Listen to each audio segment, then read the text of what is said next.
Unfortunately, people got complacent, include administration and people. So we had some good numbers after the second surge in July, or actually end of June, and we reached the peak mid-July. And at that time, we did take some good steps in terms of enforcing mask usage, and people were also very much compliant, and they kind of perceived the threat to be real.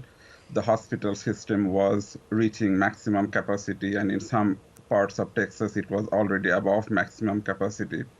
So people were vigilant, they reduced their mobility, and we were able to bring things back down. However, after a few days of good numbers, I think people perceive that the threat is gone. And also, there is a general sense of fatigue with related to COVID in the state of Texas. So what happened is that, again, I am in the Dallas-Fort Worth metropolitan area.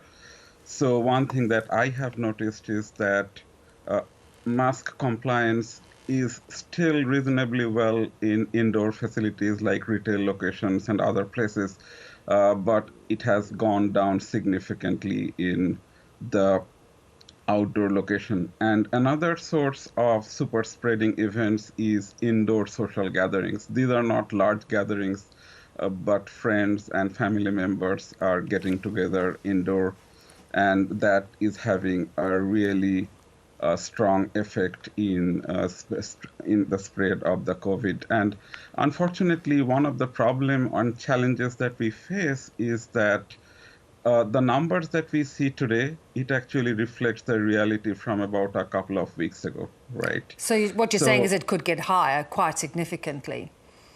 right. And the case count can go higher, maybe the same, but can go down. But based on the last couple of weeks' data in terms of case counts, what we can certainly say is that the mortality count will certainly go much higher. And based on my projection in Texas alone, in the next couple of weeks, we expect to see another close to 3,000 deaths Well, from COVID-19. and of course, Thanksgiving is a big holiday in the United States that is approaching. People are willing, it seems, to take the risk and have big family gatherings, travel despite advice against it.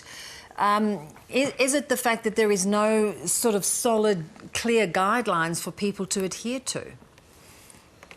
We are trying to send guidelines from the local experts, from the local media. They are doing a really good job in trying to send the message.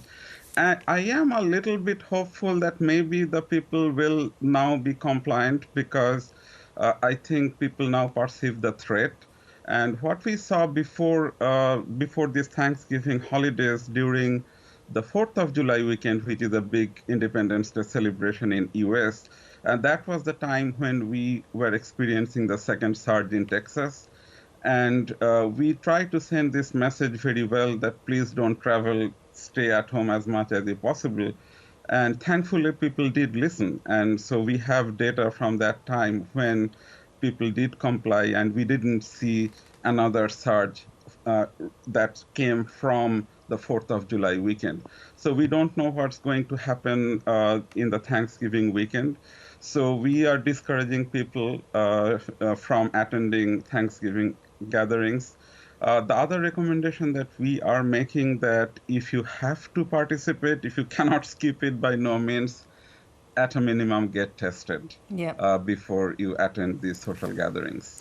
Rajesh, how difficult a task is it going to be for the President-elect Joe Biden when he comes in to try and somehow corral this COVID crisis that is so out of control in the United States? It will be challenging. The biggest problem is that it is a public health crisis, but unfortunately, the whole thing has been politicized. Like, I can tell you, like, in the state of Texas, we have a Republican governor, right? So initially, he was opposed to issuing the mask mandate.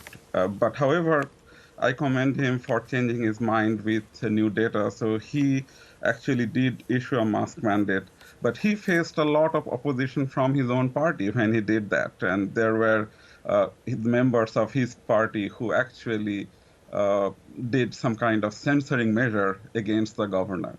So that is the biggest challenge, and there are a lot of small things that we can do. Like, for example, the issue of mask. I mean, it's a very little sacrifice that people can make just by wearing masks, and it's not even expensive. In winter time, it's not even as uncomfortable as it's in summer. But people have a general reluctance in wearing the mask, so they don't want to wear it unless they are forced to do so. The other thing, for example, there are simple things that we can do, like these big apartment complexes. So those are obvious sources of spread. Now, though these apartment complexes have some common areas for social gathering, then there is the gym for workouts and stuff like that. A lot of these places are still open. So, so these are the things that we can easily close down without having any economic impact. But there is some reluctance in doing that as well. Yep. So, so I think we do need to reach some kind of consensus and move beyond politics, and the help is on the way. So we have successive good news on the vaccine front. So if we are vigilant for the next few months, then it will be over. But these next few months will be challenging. Indeed. We do appreciate you joining us, Rajesh. Thank you so much. My pleasure.